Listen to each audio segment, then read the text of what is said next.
The Pakistan Stock Exchange opened the week on a bullish run, with the KSE-100 crossing the psychological barrier of 135,000 points for the first time in history during intraday trading. The index rose by 1,163.19 points, marking a 0.87% increase. The current index stood at 135,462.95 points at the time this report was filed. Heavy rainfall reported across multiple cities in Punjab, including Bakar, Chishan, Okara areas, accompanied by thunder and lightning. Intermittent showers were recorded in KSE-Suleiman and Tanza, causing flooding in local rivers and streams. In Sindh, floodwaters inundated 40 villages, submerging thousands of acres of crops. Kolu also received significant rainfall, leaving low-lying areas flooded. Rain forecast continues for Islamabad, Sindh, Punjab, Khyber Pakhtunkhwa, Balochistan, Kashmir, and Gilgit-Baltistan in the coming days. Opposition leaders huddled together for the change mission in Khyber Pakhtunkhwa. Maulana Fazlur Rehman met KP Governor Faisal Karim Kundi and Pervez Khattak. Senate elections and opposition parties' strategy in the province discussed. Chief Minister KP Ali Amin Gandapur has offered negotiations amid the Pakistan Tehreek-e-Insaf's called for a protest on August 5. Gandapur urged the beneficiaries of the system and the eye trackers to talk. He challenged Maulana Fazlur Rehman to field Maulana Ti Khan against his brother in the National Assembly election. Gandapur added that if Maulana's candidate wins, he will quit politics. If not, Maulana should step down. Maulana Fazlur Rehman's brother accepted Gandapur's election challenge. In a video statement, engineer Zia Rehman said, "Make your brother resign and face me." From his tone, it seems Gandapur's end is near. Meanwhile, the fate of the 26 suspended PTI members remains unresolved. Government Opposition Committee meeting on suspension reference ends without result. Punjab Assembly Speaker Malik Muhammad Ahmad Khan led the talks. Both sides agreed to continue discussions.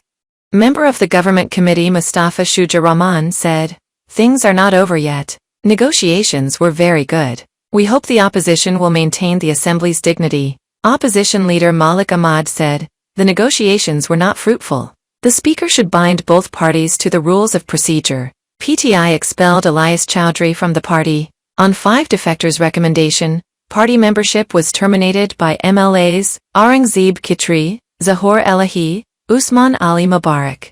Notification issued by Chairman Barrister Gahar.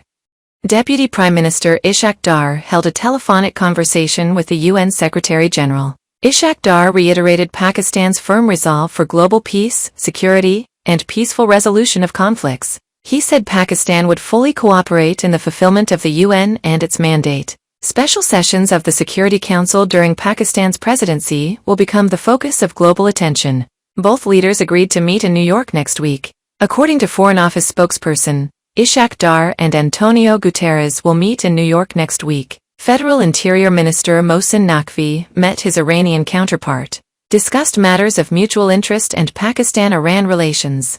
Iranian Interior Minister said your visit would help enhance bilateral ties. Mohsin Naqvi said Iran is a brotherly neighboring country. Pakistan gives special importance to bilateral ties. Expressed hope that the joint conference would help resolve issues faced by pilgrims. Mohsin Naqvi extended best wishes for Iranian Supreme Leader and President Masoud Pezeshkian.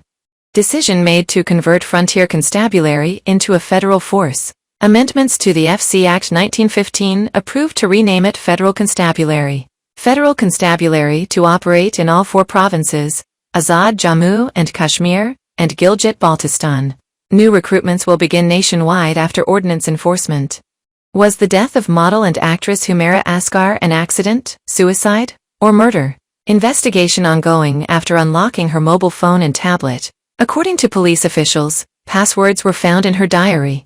Data and chats on the mobile phone are being analyzed. Statements of 2 individuals recorded. The guard and sweeper of the residential project where Hura lived will also be questioned. Investigations also planned from her gym trainer and other relevant individuals. According to police, Hura's family has not yet contacted them for legal proceedings. New spell of monsoon rains hit various areas. In South Punjab, morning rains with thunder and lightning in Bakar, Alipur, Chishan, and Okara. Cool winds made the weather pleasant.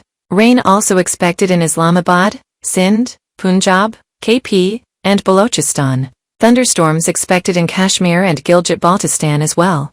Heavy rain occurred yesterday in Peshawar and Gujranwala.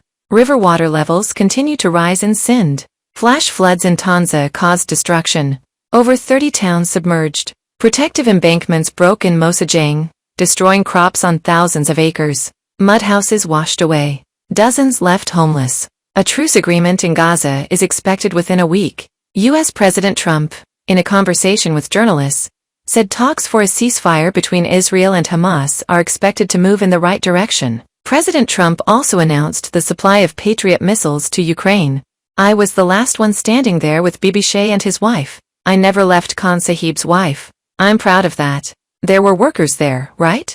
Yes. You left the workers behind? No, I didn't leave anyone.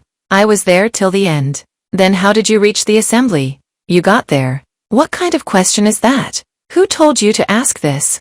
Chief Minister Ali Amin Gandapur got into a clash with journalists. On a reporter's question, he said, I was the last man standing at D Chowk. My wife and I stood there till the end. I didn't abandon the founder's wife. I'm proud of that. I didn't leave any worker either. The public has complete trust in me, and it always will. Public in Khyber Pakhtunkhwa discontent with governors' amenities. Pakistan released a survey. 52% believe developmental funds were consumed by corruption. Even PTI voters are dissatisfied. 49% say there has been no visible development in the area. Only 63% have access to healthcare. Conditions are worse in remote rural areas. Facilities for youth are non-existent. 77% have no access to parks, 81% to libraries, and 70% have no community centers. During PTI's 13-year rule, roads and transport improved, but development slowed after 2024. Cybercrime Investigation Agency raided an illegal call center in Islamabad. 5 foreign nationals arrested. More than 60 Pakistanis involved in the call center under investigation. Another incident of animal cruelty in Lahore. In Johar town, pigeons were mistreated. Police said rewards were given for throwing pigeons higher. Videos were uploaded to social media. A case was registered. 80 to 90 pigeon keepers identified. Gold health craze in Islamabad. Citizens rushed to take selfies. A new golden-colored monument is in preparation. Locals say this roundabout will become a symbol of Islamabad.